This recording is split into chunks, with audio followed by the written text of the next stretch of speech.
Hello, I'm your host, Grayson Brulte. Welcome to another episode of SAE Tomorrow Today, a show about emerging technology and trends in mobility with the leaders and innovators who make it all happen. On today's episode, we're absolutely honored to be joined by Gregor Hambro, head of Polestar America. On today's episode, he'll share the company's journey into the EV space and their plans to create a great user experience. We hope you enjoy this episode. Gregor, welcome to the podcast. Thank you, Grayson. An honor to be here with you today. I'm excited to have you here because Polestar is building one of the world's most sustainable vehicles. The company has a very clear and broad mandate and, frankly, a commitment to sustainability. But before we dive into the, all things sustainability around Polestar, for our audience who's not familiar with Polestar, who is Polestar? How would you describe the brand and what makes you unique? Polestar, Swedish electric car brand. Might be new in name, but, as I like to joke, we're a 95-year-old scale-up. We began our life as part of the Volvo Car Corporation in the 90s with the Swedish Touring Car Championship, which basically was the performance division of Volvo. Back in 2017, we were actually purchased by Volvo and announced as a separate company with a separate vision in 2020. So between 2017 and 2020, we were actually the performance leg of Volvo. And then basically back in 2017, we were declared a standalone car company with a clear vision, and that was an electric one. So by 2020, we put a firm stake in the ground and said that we'll have 2 cars on the road by 2020. And as we sit here in May 2023, there's over 100,000 Polestars on the road today globally. And moving forward, we've been quite clear and convicted that there'll be 5 Polestars on the road, 5 different brands, or 5 different versions by 2026. Above and beyond the product, there's also something unique that we bring with regards to what sort of experience we give to the customer in a buying and an owning and a living, and it's very avant-garde, it's very untraditional. So as an example from the product, we talk about digital first and the innovation that I hope you and I can talk a little bit about, whether it be sustainability or whether it be design or whether it be technology. But the other unique thing that we bring to the market is the buying experience that a Polestar customer will go through. And I hope through our conversation I can pollinate the dialogue a little bit, but what makes our buying experience a little bit unique than, saying, going down to a traditional automobile dealership and transacting on a vehicle.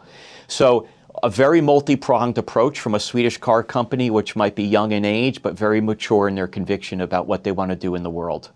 A 95-year scale up. I like that. You have the commitment, you have the heritage there, and you have a clear understanding of innovation, and you have a clear understanding of how to build safety first products.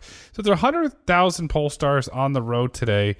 How do you acquire your customers? Is it what's appealing them to say, I want to try a Polestar. I'm kind of curious. What is this? What is that appealing moment that draws that customer in? It's a great question because when you think about it, 100% of our customers are conquest. They've never been to the brand before because we're a new brand. And when you take a look back, when we listen to our customers about what makes Polestar on their shopping list, first and foremost, it is being an electric car company and also correlation between our values and their values as well. Limited CO2, more specifically no CO2, the design of the product, the technology forward type of product that we bring into the marketplace, and as I go back to the buying experience, this friction-free buying experience as we want. And these are customers, when we take a look at where they're coming from, they're from iconic performance brands. The majority of our customers you would expect might be coming from our strategic affiliate, Volvo. And that's not the case at all. We're a very different product with a very different clientele. BMW 4 Series, BMW 3 Series, Audi A4, Audi A5, Mercedes-Benz C-Class. So these icons with the industry and these customers that revel around great quality, great performance, a great brand, and a great experience are now moving into our customer base. I couldn't be more excited. If you look at the Audi and the Mercedes, and this is me speaking personally, you have a better design. Your design, as somebody that's looking at a new vehicle, your design appeals to me more. How much of that is the design of the Polestar vehicles that are swaying the customers towards you where your competitors aren't leaning all into design? I think it's driving quite a bit. I mean, let's be honest with each other. Many say love at first sight, but it is a little bit of that. Our design quite now is, as I go back to the word, meant to be avant-garde, not to a point where it's polarizing, but it's a bit much more of revolution rather than evolution. And that's ever so true when you start looking at our Polestar 3 SUV that we'll talk about in a little bit as well. That's one of our first products going forward that's going to really underscore the true design DNA of Polestar going forward, from the aerodynamics of the car that it brings with having a lower drag coefficient of a Porsche 911, to all the design and uniqueness from the front end to the rear end, to the way we package the vehicle with incredible legroom as well. These are things that I overflow with really a lot of enthusiasm about. We've started with a clean sheet, and we're able really to execute quite quickly. You mentioned the performance. If you look at Porsche, the Porsche 911 was an experience. Individuals would buy the Porsche 911 for an experience. That seems to be what you're doing with Polestar. You're selling an experience, and it seems to me that you're transforming more from a car company into a lifestyle brand. And I want to caveat that with your spaces, which are your dealer locations. They're welcoming, they're inviting, they're not the typical brick and mortar, hi, I'm here to sell you a car and I'm Bob, get in line. It seems very inviting. Overarching, is that trying to build this Polestar lifestyle brand? It's trying to create a friction-free environment. It's quite frankly trying to take the drippings of a traditional automotive experience, which ranks up there with going to the dentist, to really, quite frankly, create a very enjoyable experience. For your listeners, where you'll find Polestar spaces, as we call them, will be traditionally high foot traffic areas, high-end malls as an example, places where you would go to shop or eat or entertain yourself. And it's very important for many reasons. Number one is that we intercept the customers. We're a very new brand, as I said. We're a scale-up at this point. So while we're doing a very yeoman's job of getting the brand messaging out from a traditional media point of view, at the same time period, we know we've got to intercept customers with the brand in high footfall areas. And when they engage with us, what they'll find is they'll find a very boutique showroom, as you declared, where you'll see 4 to 5 vehicles. What you won't see is pre-owned vehicles 7 deep. You won't see a yard full of cars that are aging in inventory. You won't see trade-ins, coming into the mall to go to that location as well. And as you said, you won't see a typical type of sales tactic. We're a digital-first brand. Even if you walk into our Polestar spaces, everything is taken care of on an iPad or an atelier table where customers can configure their vehicles. All the prices are transparent. What you see, what you build is the price that you pay for the vehicle. And then we bring the cars up from our port of entry. So you don't get this tension or this friction of a traditional automotive experience where somebody might have a car sitting on the, quote, lot for many, many weeks, and they just want to get rid of it, and they're trying to negotiate deals and all that stuff. So, and lastly is you won't see them on every street corner, and that's by design. It's to remove this drippings of competitiveness within the designated market area, to again going back to create the Polestar space as a destination that customers want to go to. They want to experience the product. They can take test drives there. They can learn about the brand. They can feel everything from leather samples, cloth samples, to see the color of the vehicle. And then lastly is they can take the delivery of their vehicle as well. The last thing I might add is, being a lifestyle brand or friction-free brand, as I said, is we also offer pickup and delivery. So as an example, Grayson, you can order a Polestar from your phone today, and I could have the car delivered to your driveway within 7 to 10 days, including all the paperwork that take care of it as well. So when I started with this company back in 2017, these are things that were quite revolutionary to the industry. How could you buy a car from your phone? How could you have it delivered to your driveway? And with a very big smile, I could say, we've done it. We're doing that today, and our customers adore it. I ordered my previous car. I had to go to the dealer, pay the deposit, do all this, and this whole long thing. And then they try to tell me, well, we're going to ship it to your house, but you have to pay. No, not for the price I'm paying for the vehicle. I'll walk away. Oh, I have to go talk to the manager and then get me. It was this convoluted experience. And long story short, I moved on to another brand because the experience was so bad.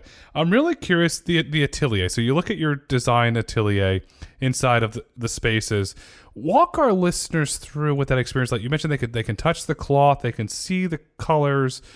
What is that experience like? Was that how you built spaces? Was around the design atelier model? 100%. It was designed around 2 main tracks: being digital first, but also having proof of concept.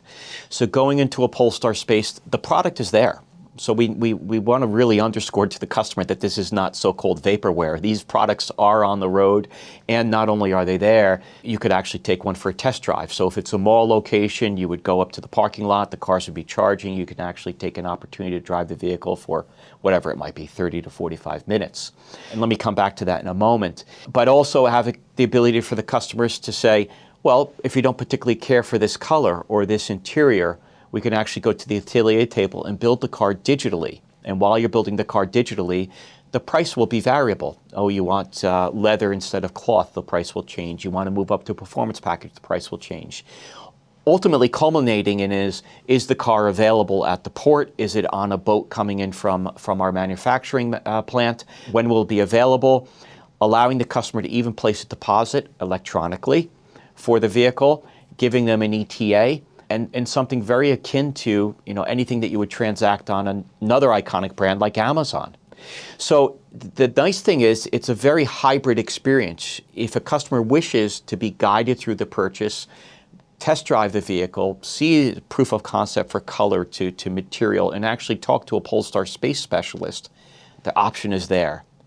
Conversely, if you've experienced the brand or you have a very big faith in what we're going to deliver because we're declared on our website, as I said, you can order it from your phone and I can deliver it within 7 to 10 days if the specification exists within the US in your driveway. The other unique thing, before I forget, is we also have at-home test drives. So again, talking about this friction-free environment, not everybody wants to go to a shopping mall. Not everybody wants to go to a Polestar space, but they want to witness the product. No problem. Go online, book an appointment. I'll bring the car to your driveway and let you drive the vehicle on your own terms in your own place.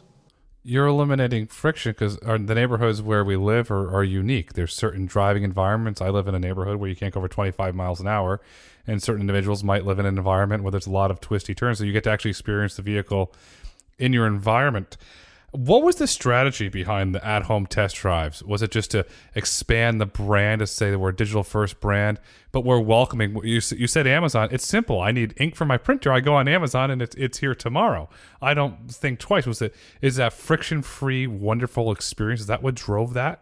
100%. It's friction-free, and also again, I have to go back to is that we know that we're a brand that's swinging with the above its weight with regards to brand awareness right now, and the result of such is that very clever marketing of where we present the brand, but also things such as this is to give the customer an ability to experience the brand, become acquainted to the brand with very, very low terms of engagement.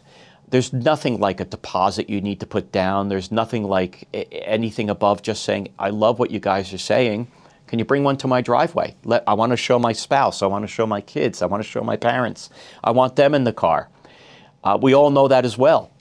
So again, I think it's a little bit more about revolutionary than evolutionary way of to actually get a customer transaction process moving. We are very philanthropic in one mindset, but we're also business people, and we see a very high closing ratio when we actually bring a car out to a customer and let them test drive the vehicle in their terms, in their neighborhood, with who they want driving in the passenger seat, not who we're declaring going in the passenger seat.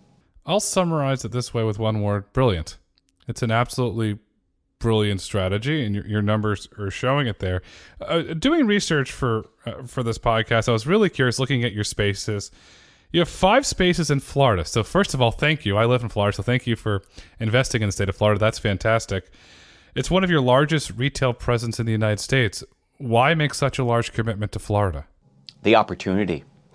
Florida, as you may know, is the second largest EV market behind California in the United States. So we have a space in Tampa, we have a space in Fort Lauderdale, we have a space in Naples. We're going into Coral Gables momentarily. And the one I'm most proud about is, well, I'm proud of all of them, but the one that's coming very, very quickly to us is I'll be down in Palm Beach on June 3rd, celebrating the grand opening of our Palm Beach store as well. So the opportunity's there, we know the customer base is there. And not only that, it's also going to be a very, very strong SUV market as well. And you living in Florida, you probably know that. So you ring the bell twice. High EV demand, high EV opportunity, and with the advent of the Polestar 3, it's going to be a great product for the Floridians. I live in Palm Beach, so we can't wait to welcome you down here on June 3rd. And when I drive around the island, I see more electric vehicles every single day for a variety of brands, and I can't wait to see the Polestars driving around the island. So can't wait to welcome you officially to Palm Beach. Let's dive into the vehicles here, because at the core, you build a really great vehicle. The Polestar 3. Talk about that vehicle, please. Can I start 1 second with where we began? Because I'm very proud of the Polestar 1. The Polestar 1 was, still is, by the way, our 619 horsepower coupe. It's a hybrid, so it's the only car that's ever been in our portfolio that has been a hybrid, and it will only be, going forward, we're full electric as well. Car is carbon fiber. There was less than 1,500 made globally, so it's a very rare product, but it was really the messenger of the brand going forward. So I really would implore all your listeners to really take a look at Polestar 1 and fall in love very quickly. The Polestar 2 was launched in 2020. It's our first full electric vehicle. It's the car that really drove us to over 100,000 units in the world right now on the roads. And then comes the Polestar 3, the car that you just referred to. That's a vehicle that will be in the Polestar showrooms this summer.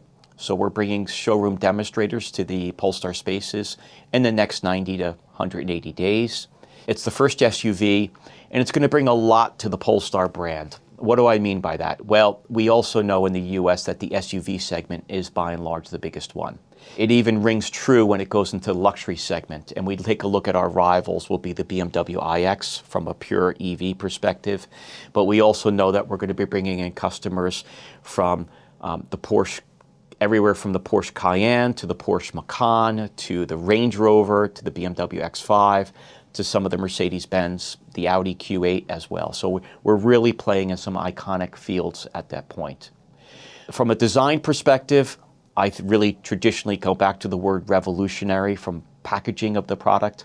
From a performance perspective, 0 to 60 miles an hour under 4 seconds, a range over 300 miles, and it's a car that's going to be produced in North America.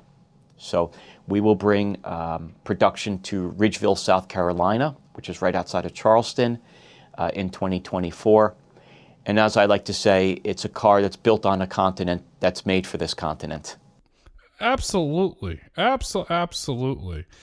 I want to curious, so what advantages does it give you being built in South Carolina? You're in North America. Obviously, we have the Inflation Reduction Act. To me, that just seems, if you want to use the term, we're going to go use the race term, putting octane in the tank to really accelerate this growth here. For sure. That's a byproduct of that. I mean, we had these plans well in advance of August of last year when the IRA came to light. You know, it comes back to really going back to the heart of the customer. And you know, when we take a look from a global footprint, I'll continue to go back and say that the Polestar 3 will have the biggest audience within the North American marketplace. And to be able to build where you sell has always been one of the strategies for Polestar. So what does this mean from a customer? This means a quick lead time. So they go into the Polestar space and they actually place an order. If it's not in the pipeline, we'll quickly put one on the assembly line for them and get them into the doors of the Polestar space with a quick turnaround as well. Also, it's also efficiencies from a production point of view. I have to continue to go back to our strategic affiliate with Volvo. It'll be built on the same campus as their upcoming product. I'll let Volvo talk about their upcoming product. But again, there's efficiencies that bring to it as well. And it also brings it, you know, I shouldn't be remiss in saying it brings, you know, jobs into an American workforce at the same time period. So for me, anywhere you color it, this for Polestar North America and for the customers and for our Polestar spaces, I think it's going to be a tremendous win from a product perspective, from an industrial perspective, and from an economy perspective. Absolutely. I'm going to quote Senator Scott and say jobs, jobs, jobs. Every district wants jobs, and you're creating jobs in the district there in South Carolina. I want to dive into the traceability. Polestar has been extremely out front and committed from traceability from every material that's going into, let's call it the user experience, from the seats to the seat belts to all the way down to the batteries. You're tracking and tracing this vehicle to make it, as I said earlier, one of the world's most sustainable vehicles. How are you able to do that, especially as you start ramping up and scaling the South Carolina plant? It starts from the beginning, and it's absolutely a moonshot goal that we continue to follow every single day. But it obviously starts with the mindset and follows through with execution. And as I said, when we started Polestar back in 2017, it continued to be one of the iconic hallmarks that we would follow. So it really starts at the core. Design, technology, innovation, you've heard me say many times before. Sustainability continues to be in that inner circle as well. So it starts with our executive team and our board of directors. We can constantly improve and innovate and continue to experiment as much as we can with our journey to create this traceability. We've gotten vendors on board that have the same mindset, the same ethos, the same desire to execute upon this. And this, as I say to everybody, it's not an afterthought. It's not about, okay, we're going to be environmentally and sustainability forward, and by doing so, we're going to get some carbon footprint offsets.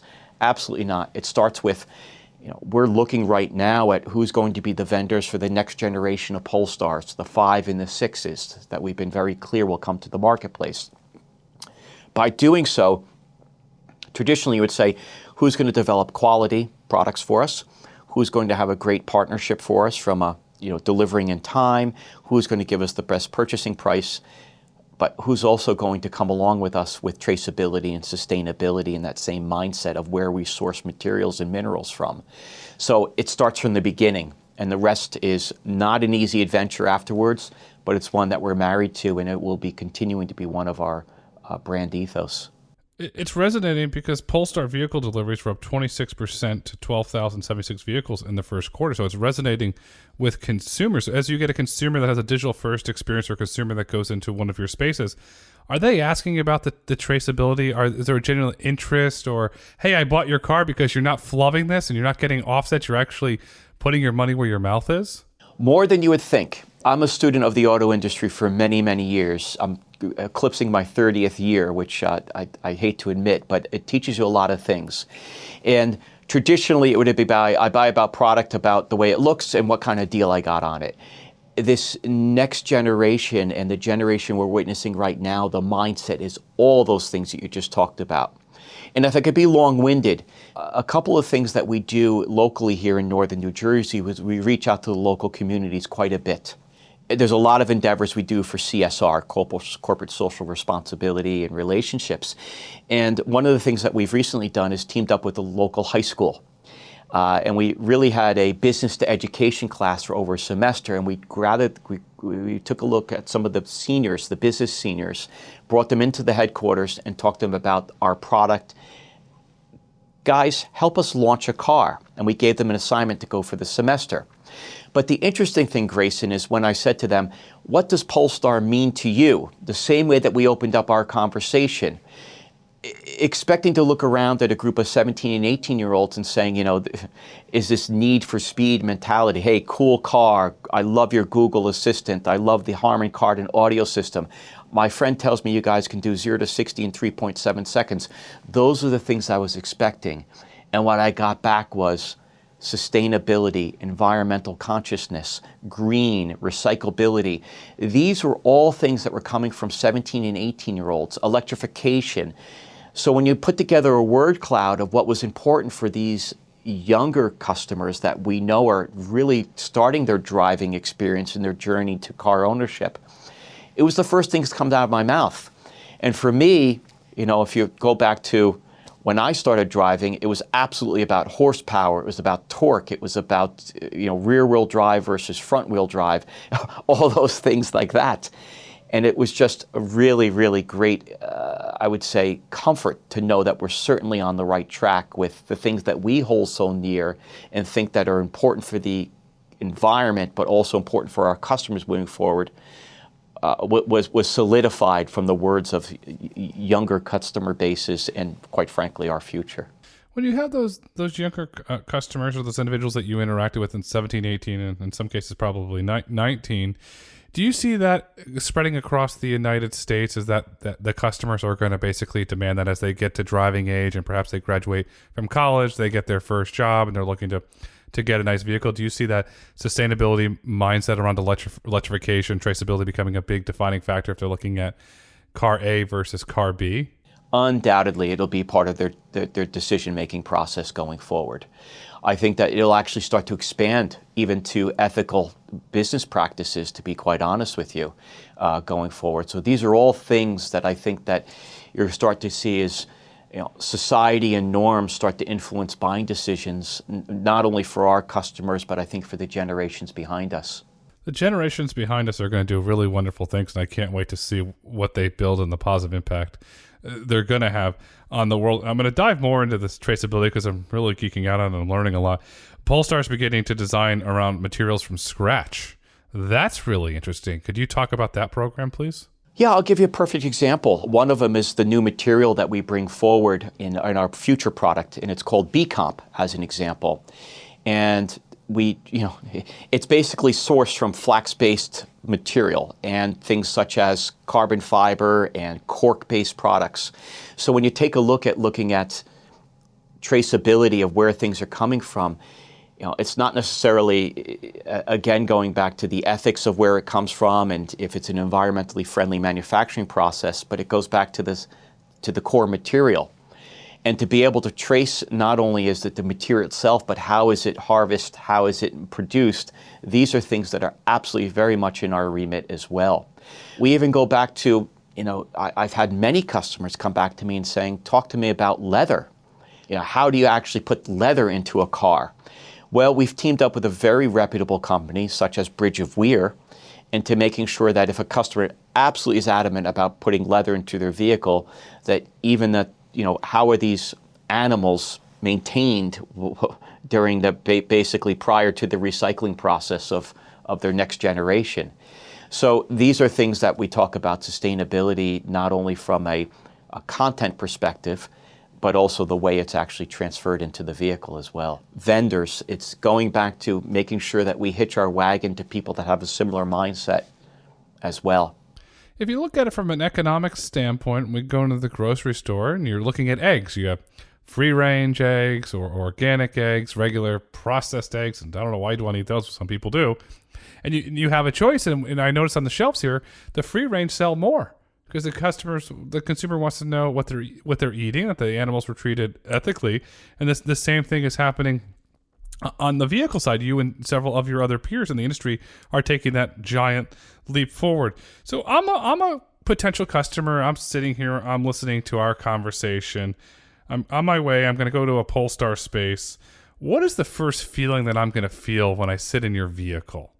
Quality, 100%.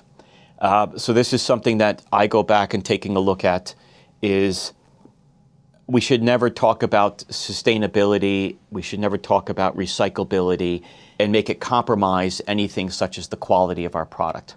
So when you take a look at our competitive segment, because at the end of the day, we talk about the customer mindset, but they're also, we're a premium vehicle and we also have to actually ask a premium price for our vehicle. Competitive, but a premium price. And that goes back to the life cycle brand. You see how this is all coming together is that people are willing to pay a premium, but what's expected in a premium is a premium experience and a premium product. So when I talk about all these components, whether they be sustainable or traceable, they're still a very quality product. So the first thing you're going to sit in a Polestar 2 today or a Polestar 3 figuratively tomorrow is you're going to witness a very, very strong quality product. From the touch of the steering wheel to the thud of the door to the feeling on the seat. Then you're going to talk about the innovation that the car brings. I didn't understand how a car could be so integrated into an Android embedded environment. And by the way, I know there's many people that use an Apple ecosystem and we're not ignoring that at all. That works seamlessly with our Android embedded experience. But how could I talk to Google and have them turn on my thermostat from my car or actually create a broadcast message for my family at home that I'm coming down the street and can you open up the front door? So that's the other thing you're going to be marveled with is the technology for convenience sake, not necessarily just because of engineering sake. And I think we know the difference and your listeners know the difference as well. The voice recognition, how genuine, authentic our voice recognition system is versus, you could say, an OEM-produced one that we've gone to one of the best in the industry as well. The roominess, the airiness of our product, the fit and finish, but also the feature content is exactly where you would expect it. The human-machine interface of our product is exactly going down to, it is where you expect it would be and not where you're not. You're not going to go through layers and layers of buttons to find how to turn on seat heaters or how to turn on the flashers or whatever it might be. We've seen a lot of our competition, and I think you could draw some conclusions, go to a single screen and everything has to be touchscreen. We don't believe in that. We also believe in is that the customer should have a dashboard. They should have urgent information such as their speed or their charge or a map in front of them. And then the secondary features should be off to your right, such as how do I change the radio station, or how can I alter a couple of the features of the dynamic suspension. And then lastly is we believe in buttons. So you'll find buttons in the center console because there should be things that have tactile feels to them, especially things such as an audio button to turn up the volume or turn down the button or pause the audio, or when you do need to work the flashers because it's an emergency situation, that button is there. So one of the things also is that we always improve our driving experience. I'm certain in your area you know all about over-the-air updates. You can't live without a phone without having an over-the-air update. The last thing that I talk about is that we're not only talking about over-the-air updates, we actually been executing for the last 24 months. So things such as usability, as an example, I'm very proud to announce today we're getting a software download on Polestar 2 that brings YouTube to our cars. So we've been able to use it as a browser in the past, but now we're actually have your own downloadable app for YouTube. Things such as increased range or increased efficiency of the air conditioner or heater are all things that we come on over there, the updates. So you have, to answer in a very simple question, I'll give you a very long answer, but you're going to see quality, you're going to see technology, you're going to see design, but you're also going to understand that this car was also built for convenience as well. Things are right where you expect them to be. They feel the way they should be as well. And then the last thing is that this over-the-air updates will evolve your vehicle over the ownership rather than just keeping you in a static position of where you bought the vehicle. Bingo. The future of mobility, and I've said this many times, will be defined by convenience. That consumers want convenience. They're willing to pay a premium for convenience, as you're demonstrating and as your peers are demonstrating. Buttons in a vehicle also work well. You're doing the updates because that's going to further allow that individual to personalize their vehicle. Perhaps the vehicles shared, a husband and wife share one vehicle.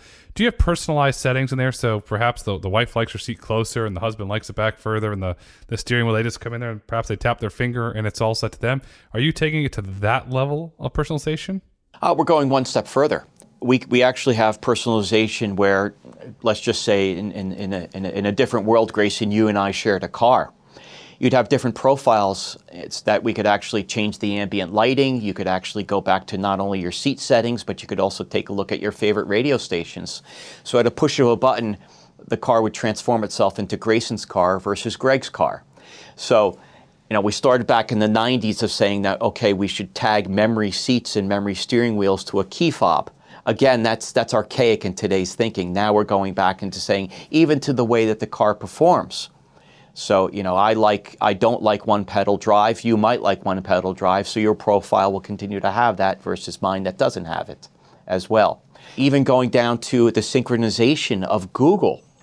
So it knows where I live. So if I drive the vehicle, it'll default to, when I say to go home, it'll go to my address. When you get in the car and change your profile, it'll have settings such as your office, your home.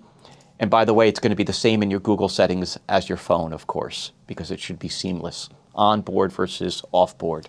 That's a beautiful experience. I like to drive with one pedal. My wife doesn't like it, so thank goodness our car does it, but that's a very clear example when you share a vehicle. So we got through all the experience. We got through everything on there. What's the range? What type of ranges are your vehicles, especially the Polestar 3, going to be able to achieve? Over 300 miles. That changes the game. So now the range anxiety starts to go by the wayside because you're going to go over 300 miles. 300 miles in a 500 horsepower SUV. So, the dynamics and the offer that we bring are continuing is that, when I go back and I look about the advent of electric vehicles, and okay, I'll age myself, and we talk a lot about the early 2000s, the mid 2000s. An electric vehicle always had some sort of compromise, whether it be the packaging of the vehicle, the design of the vehicle, because you had to put the battery somewhere.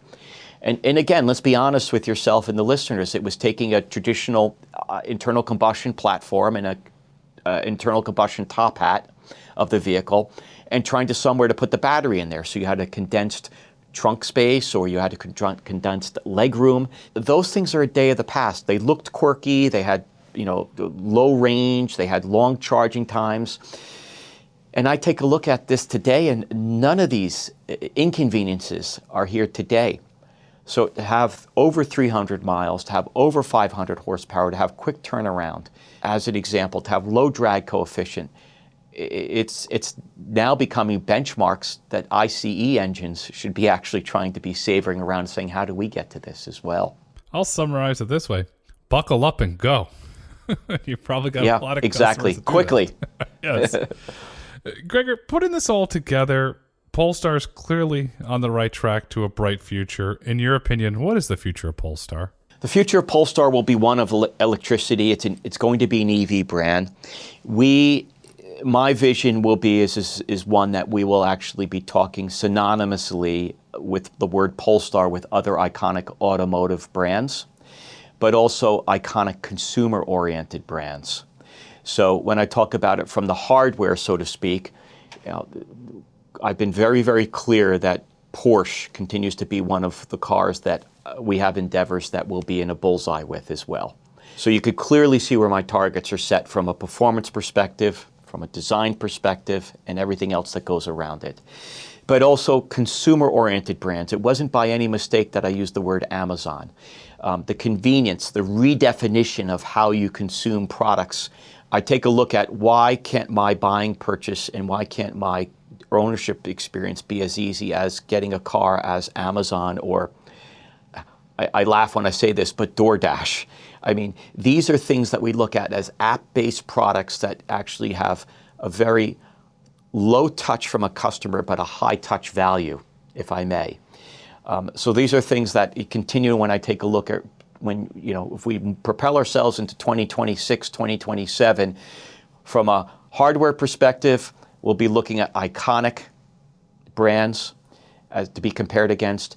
And from a software perspective, not true software, but basically an offline, online type of experience that customers have, ease of ownership in the customer journey. I want to be up there with the things such as Instacart, DoorDash, Amazon.com, those type of experiences. And that's not to discount anything from our Polestar spaces. We need our Polestar spaces. They're very, very mature operators that basically are the connective tissue between me as the automotive manufacturer and our customers. They're very important to us. We've put a lot of effort and they've put a lot of effort into us as well. And collectively and collaboratively, we're trying to really redefine the way customers go to market with not only the buying experience, but the ownership experience as well. When you redefine a market, you become a consumer brand, you have the ability to scale, you have stickiness around loyalty, and that stickiness will drive not first-time sales, but repeat sales. Then perhaps you expand into other categories as consumer brands do. And we've all seen it with Amazon, how many different categories they've expanded to in over the years. Gregor, this has been a really wonderful conversation where you shed a really awesome, positive light on Polestar and where you're going in the future. As we look to wrap up this conversation, what would you like our listeners to take away with them today? I'd like to take them an opportunity to really lean into the brand, acquaint themselves with it, and have one brought to their driveway so they can experience it. Or if there's a Polestar space close to them, go in and experience the space. I think that you'll be very enamored with the product. You'll be very enamored with everything you know about the brand, or you get to know about the brand if you don't know already. As Gregor so elegantly said, lean into the brand, experience the brand. Today is tomorrow, tomorrow is today, the future is Polestar. Gregor, thank you so much for coming on SAE Tomorrow Today. My pleasure. Thank you very much, Grayson. Thank you for listening to SAE Tomorrow Today. If you've enjoyed this episode and would like to hear more, please kindly rate, review, and let us know what topics you'd like for us to explore next. SAE International makes no representations as to the accuracy of the information presented in this podcast. The information and opinions are for general information only. SAE International does not endorse, approve, recommend, or certify any information, product, process, service, or organization presented or mentioned in this podcast.